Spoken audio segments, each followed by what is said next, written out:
Henesis Kapitulo 3.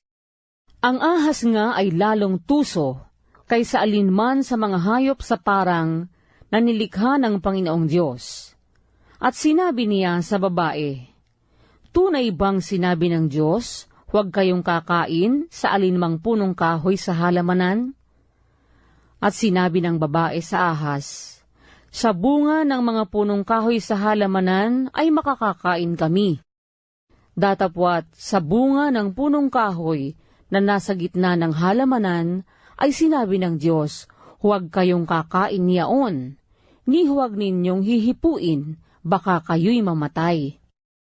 At sinabi ng ahas sa babae, "Tunay na hindi kayo mamamatay, sapagkat talastas ng Diyos na sa araw na kayo'y kumain niyaon ay madidilat nga ang inyong mga mata, at kayo'y magiging parang Diyos na nakakakilala ng mabuti at masama."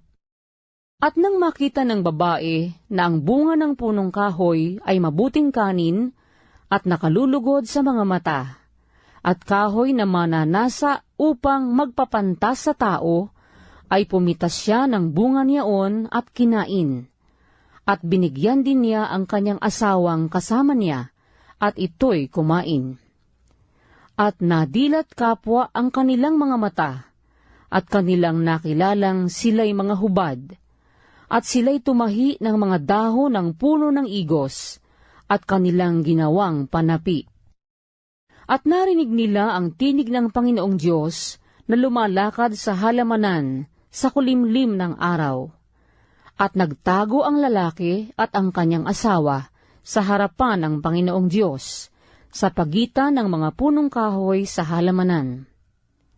At tinawag ng Panginoong Diyos ang lalaki, at sa kanya'y sinabi, "Saan ka naroon?"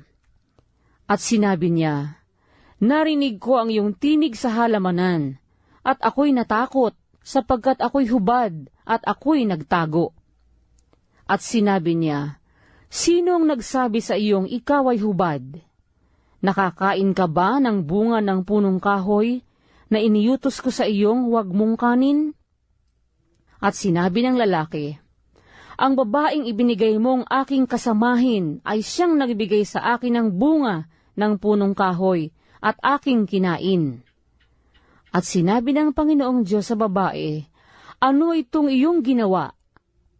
At sinabi ng babae, "Dinaya ako ng ahas at ako'y kumain." At sinabi ng Panginoong Diyos sa ahas, "Sapagkat ginawa mo ito, ay sumpain ka ng higit sa lahat ng hayop, at ng higit sa bawat ganid sa parang. Ang iyong tiyan ang ilalakad mo, at alabok ang iyong kakanin sa lahat ng mga araw ng iyong buhay.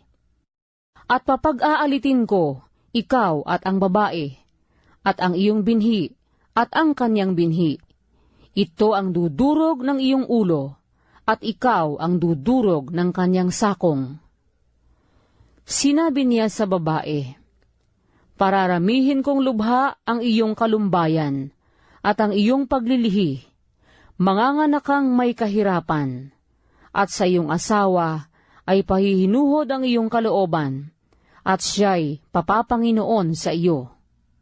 At kay Adam ay sinabi, "Sapagkat iyong dininig ang tinig ng iyong asawa, at kumain ka ng bunga ng punong kahoy, na aking iniutos sa iyo na sinabi, huwag kang kakain niyaon, sumpain ang lupa dahil sa iyo. Kakain ka sa kanya, sa pamamagitan ng iyong pagpapagal, sa lahat ng mga araw ng iyong buhay. Ang isisibol niyaon sa iyo ay mga tinik at mga dawag, at kakain ka ng pananim sa parang. Sa pawis ng iyong mukha ay kakain ka ng tinapay, hanggang sa ikaw ay mauwi sa lupa, sapagkat diyan ka kinuha, sapagkat ikaw ay alabok, at sa alabok ka uuwi." At tinawag na Eva ng lalaki ang kanyang asawa, sapagkat siya ang naging ina ng lahat ng mga nabubuhay. At iginawa ng Panginoong Diyos si Adam at ang kanyang asawa ng mga kasuotang balat, at sila'y dinamitan. At sinabi ng Panginoong Diyos, Narito't ang tao'y naging parang isa sa atin, na nakakakilala ng mabuti at ng masama, at baka ngayon iunat ang kanyang kamay, at pumitas naman ng bunga ng punong kahoy ng buhay, at kumain, at mabuhay magpakailanman. Kaya't pinalayas siya ng Panginoong Diyos sa halamanan ng Eden, upang kanyang bukirin ang lupaing pinagkunan sa kanya. Anupat itinaboy ang lalaki, at inilagay sa silanganan ng halamanan ng Eden ang mga kirubin, at ang isang nagniningas na tabak na umiikot, upang ang daang patungo sa kahoy ng buhay.